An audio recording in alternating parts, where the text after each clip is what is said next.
എല്ലാവർക്കും SR കറിവേടിലേക്ക് സ്വാഗതം. ഇന്നത്തെ റെസിപ്പി മാങ്ങ കറിയാണ്. ചോറിൻ്റെ കൂടെ ഒഴിച്ചു കഴിക്കാൻ പറ്റിയ അടിപൊളി ടേസ്റ്റിൽ മാങ്ങ കറി. ചനച്ച മാങ്ങ വേണം എടുക്കാൻ. അപ്പോൾ വീഡിയോയിലേക്ക് പോയാലോ? അതിനായി ചുവട് കട്ടിയുള്ള ഒരു പാനിലേക്ക് 1.5 ടീസ്പൂൺ വെളിച്ചെണ്ണ ഒഴിച്ചു കൊടുക്കുക. വെളിച്ചെണ്ണ വേണം എടുക്കാൻ. ഇത് ചൂടായാൽ 1/2 ടീസ്പൂൺ കടുക്, 1/4 ടീസ്പൂൺ ഉലുവ, 2 വറ്റൽമുളക് ഇട്ട് കൊടുക്കുക. കടുകും ഉലുവയൊക്കെ ഒന്ന് പൊട്ടി വന്നതിന് ശേഷം 10 ചെറിയ ഉള്ളി നടു മുറിച്ചത് ഇട്ട് കൊടുക്കുക.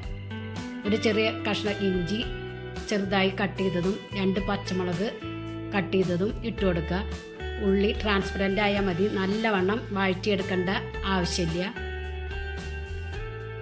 സ്റ്റൗവ് ഇനി ലോ ഫ്ലെയിമിൽ വെച്ച് പൊടികൾ ഇട്ട് കൊടുക്കാം. 1/4 ടീസ്പൂൺ മഞ്ഞൾപ്പൊടി, 1/2 ടീസ്പൂൺ മുളക് പൊടി, 1/2 ടീസ്പൂൺ മല്ലിപ്പൊടി.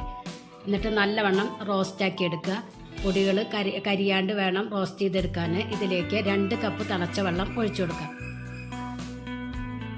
വെള്ളമൊക്കെ ഒന്ന് തിളച്ച് വരട്ടെ.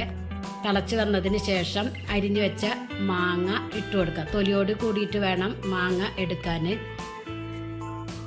ഇനി ഇതൊന്ന് വെന്ത് വരട്ടെ. ഇതിലേക്ക് ആവശ്യത്തിന് ഉപ്പിട്ട് കൊടുക്കാം.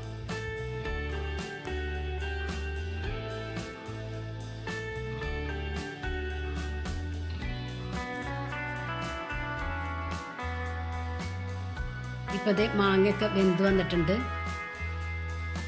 നല്ലവണ്ണം ഉടച്ച് എടുക്കേണ്ട ആവശ്യമില്ല. ഇനി ഇതിലേക്ക് 1 കപ്പ് കട്ടി തേങ്ങാപ്പാൽ ഒഴിച്ചു കൊടുക്കാം. എന്നിട്ട് നല്ലവണ്ണം മിക്സ് ചെയ്യുക.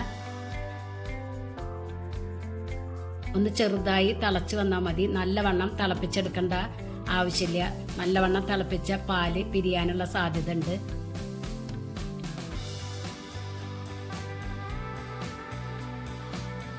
കുറച്ച് ഉപ്പ് പോരാത്തതുകൊണ്ട് ഞാൻ ഇട്ട് കൊടുക്കുന്നുണ്ട്. പുളി ബാലൻസ് ചെയ്യാൻ കുറച്ച് പഞ്ചസാരയും ഇട്ട് കൊടുക്കുന്നുണ്ട്. എന്നിട്ട് നല്ലവണ്ണം മിക്സ് ചെയ്ത് കൊടുക്കുക. ഇപ്പോൾ ഇത് തിളച്ച് വന്നിട്ടുണ്ട്.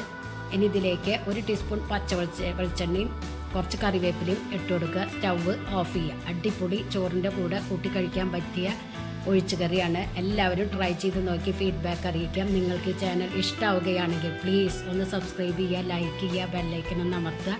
അപ്പോൾ ഞാനിടുന്ന ഇതുപോലുള്ള വീഡിയോസിൻ്റെ നോട്ടിഫിക്കേഷൻ നിങ്ങൾക്ക് കിട്ടും. ഫ്രണ്ട്സിന് ഷെയർ ചെയ്യാനും മറക്കല്ലേ പ്ലീസ്. Thank you.